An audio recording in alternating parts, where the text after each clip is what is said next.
या set is well defined collection of an object. Object कोई भी नंबर्स है, ठीक है, उसकी कलेक्शन है जिसे हम सेट कहते हैं। ठीक है, ये हो गई सेट की डेफिनेशन। आगे आगे इसकी एग्जाम्पल। मैंने किसी से भी पूछा, जैसे देखिए मैंने पूछा टेल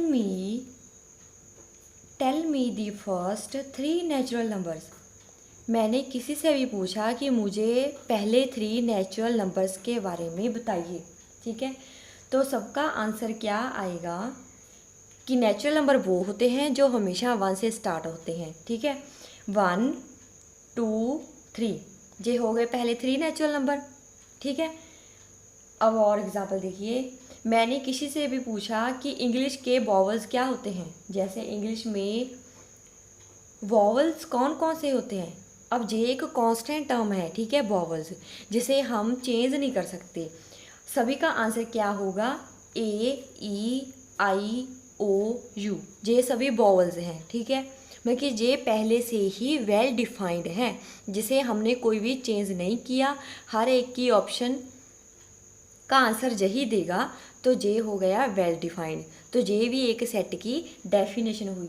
जैसे मैंने किसी से भी पूछा कि tell me your favourite singer. ठीक है, कि बताइए आपका फेवरेट सिंगर कौन सा है। तो जिसका भी जो पसंद का सिंगर होगा, जो भी फेवरेट होगा, जैसे कि किसी ने मुझे बताया निम्रत खैरा। ठीक है, अब देखिए जे उसकी चॉइस है, जे उसकी पसंद है, ठीक है, उसका फेवरेट सिंगर है, जे उसको ये चेंज तो नहीं कर सकता ना। निम्रत है तो उसकी निम्रत ही रहेगी, इसलिए ये भी एक सेट की डेफिनेशन हुई।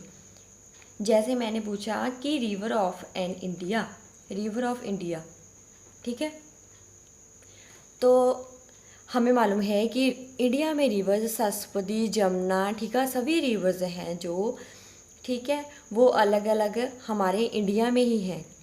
तो ये भी एक सेट की डेफिनेशन हुई। तो जो रिवर है वो एक सेट बन गया, और इसमें गंगा, यमुना, सरस्वती जो भी है वो रिवर्स की, ठीक है, के एलिमेंट हो गई।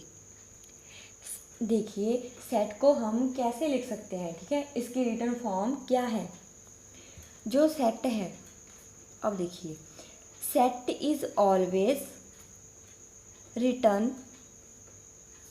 इन कर्ली ब्रेसेस। ठीक है, जे कर्ली ब्रेसेस है जिसे हम स्टार्ट भी करेंगे और क्लोज भी करेंगे।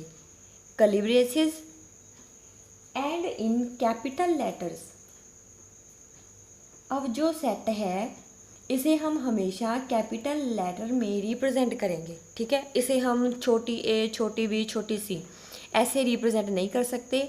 हम कैपिटल ए, कैपिटल बी और कैपिटल सी से ही रिप्रेजेंट करेंगे। ठीक है, तो ये होगी सेट को लिखने।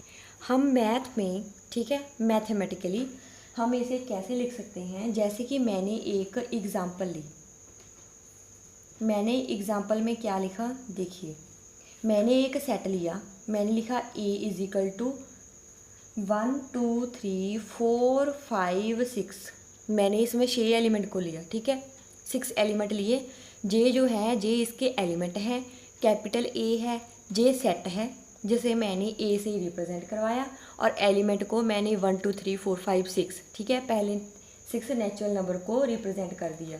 ठीक है, तो इसके लिए हम कौन सा सिंबल यूज़ करते हैं, इसको लिखने के लिए जो सिंबल है उसे हम बिलोंग्स टू कहते हैं। ठीक है, इस सिंबल को हम बोलते हैं बिलोंग्स टू और एप्सिलन। ठीक है, ये तो हो गया इसके लिखने का। अब मैंने एक टर्म यूज़ की, मैंने एक वर्ड बोला, मैंने कहा कि ये एलिमेंट है। अब एलिमेंट का कंसेप्ट भी समझिए, और बिलोंग्स टू का कि इसको हम लिखेंगे कैसे। ठीक है, जब मैं मान लीजिए भी जो ए है वो ए को बिलोंग करता है, तो मैं बोल सकती हूँ कि जो ए है जे एलिमेंट है, A is element of set ए। ठीक है, जो ए है वो ए सेट का एलिमेंट है। ठीक है, अब देखिए जैसे इसमें 2 है, मैंने 2 को लिया, मैं लिख सकती हूँ कि 2 है बिलोंग करता है ए को। तो मैं क्या लिख सकती हूँ कि 2 इज़ एलिमेंट ऑफ सेट ए, ठीक है। मैंने 2 को बिलोंग करवा दिया ए के साथ, क्योंकि ए सेट में 2 प्रेजेंट है, इसलिए 2 है जो वो एलिमेंट है सेट ए का। अब इसका वाइस वर्सा देखिए, मैंने लिखा कि जो 7 है डज नॉट बिलोंग्स टू ए, ठीक है। मैंने लिखा बी जो 7 है कि 7 is not element of set ए। अब देखिए 7 ए को बिलोंग नहीं करता, ठीक है। अब देखिए ए सेट में 7 एलिमेंट प्रेजेंट नहीं है, इसलिए मैंने 7 को ए के साथ बिलोंग नहीं करवाया। ये ही है सेट की डेफिनेशन, ठीक है। तो चलिए अब स्टार्ट करते हैं रिप्रेजेंटेशन ऑफ अ सेट, ठीक है। इसकी लिखने की फॉर्म अब देखिए इसकी 2 फॉर्म्स होती हैं।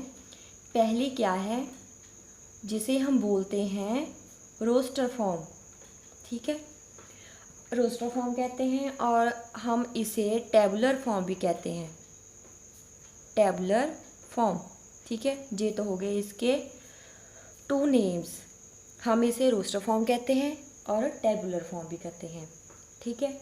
रोस्टर फॉर्म में अब क्या है, अब ध्यान से सुनिए, इसमें क्या है कि जो एलिमेंट का ऑर्डर है, ठीक है, वो मैटर नहीं करता कि एलिमेंट का ऑर्डर है क्या, ठीक है। बट इसमें जो भी एलिमेंट लिखे होंगे उसे हम रिपीट नहीं कर सकते। जैसे कि एक एग्ज़ाम्पल लेती हूँ, अब समझिए मैंने एग्ज़ाम्पल में क्या लिखा। मैंने लिखा मैथमेटिक्स, मैंने लिखा मैथमेटिक्स, मैंने इस वर्ड को लिखा। अब मैं सेट के साथ लिखूँगी, ठीक है। मैंने कैपिटल ए सेट लिया, मैंने लिखा ए, और इसमें क्या लिख सकती हूँ, मैंने लिखा MEATHE, ठीक है। अब एम देखिए, मैंने बोला ना कि जो ऑर्डर है वो मैटर नहीं करता, लेकिन जो एलिमेंट है उसे हम रिपीट नहीं कर सकते। अब देखिए जो एम है वो रिपीट हो चुका, इसलिए मैं इसे निगलेक्ट कर दूँगी, ठीक है। मैं ए को भी निगलेक्ट कर दूँगी, टी को भी निगलेक्ट कर दूँगी। अब मैंने क्या लिखा, ICS, कर्ली ब्रेसेस के साथ स्टार्ट किया और कर्ली ब्रेसेस के साथ क्लोज कर दिया, ठीक है। MATHEICS, जे जो सभी हैं ये हो गए इसके एलिमेंट। हम इसे हमेशा कॉमास के साथ रिप्रेजेंट करेंगे। ये प्रॉपर हो गई roster form of a set, ठीक है। ऑलराइट, मैंने एक और एग्ज़ाम्पल ली, ठीक है। मैंने एक मैथमेटिक्स की एग्ज़ाम्पल ले ली। अब मैंने एक और एग्ज़ाम्पल ली, मैंने लिख दिया B = 2 9 11 13 53। अब देखिए ये है तो सभी एलिमेंट, ठीक है, लेकिन एक नंबर से है जिसे हम कॉमा के साथ रिप्रेजेंट कर रहे हैं, तो ये भी इसकी एक रोस्टर फॉर्म होगी।